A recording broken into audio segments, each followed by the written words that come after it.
ওই দেখেন, আকাশের দিকে চেয়ে দেখেন, আকাশ কত রকম রং ধরেছে। আসলে কি জানেন, আগের যুগে মানুষে বলতো যে মানুষের মন আর আকাশের রং, মানুষ তাই কত রং ধরে, রঙের শেষ নেই। আকাশও তাই অনেক রকম রং ধরেছে।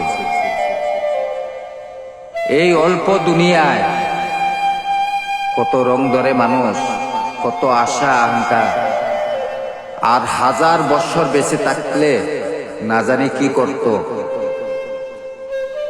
তাই ভাবছি বসে বসে একা,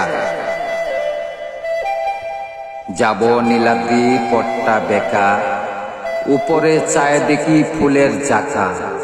আসলে আকাশ একটি ফুলের বাগান, এরকম রং ধরেছে যেমন বাগানের উপর বাগান। দেখতে খুব সুন্দর। দেখেন, আপনারা যারা যারা আছেন এই মুহূর্তে আকাশের দিকে চেয়ে দেখেন, খুব সুন্দর। তাই ভাবছি বসে আছি একা, কবে হবে দেখা, তা না হলে লাগবে যে অন্তরে ব্যথা।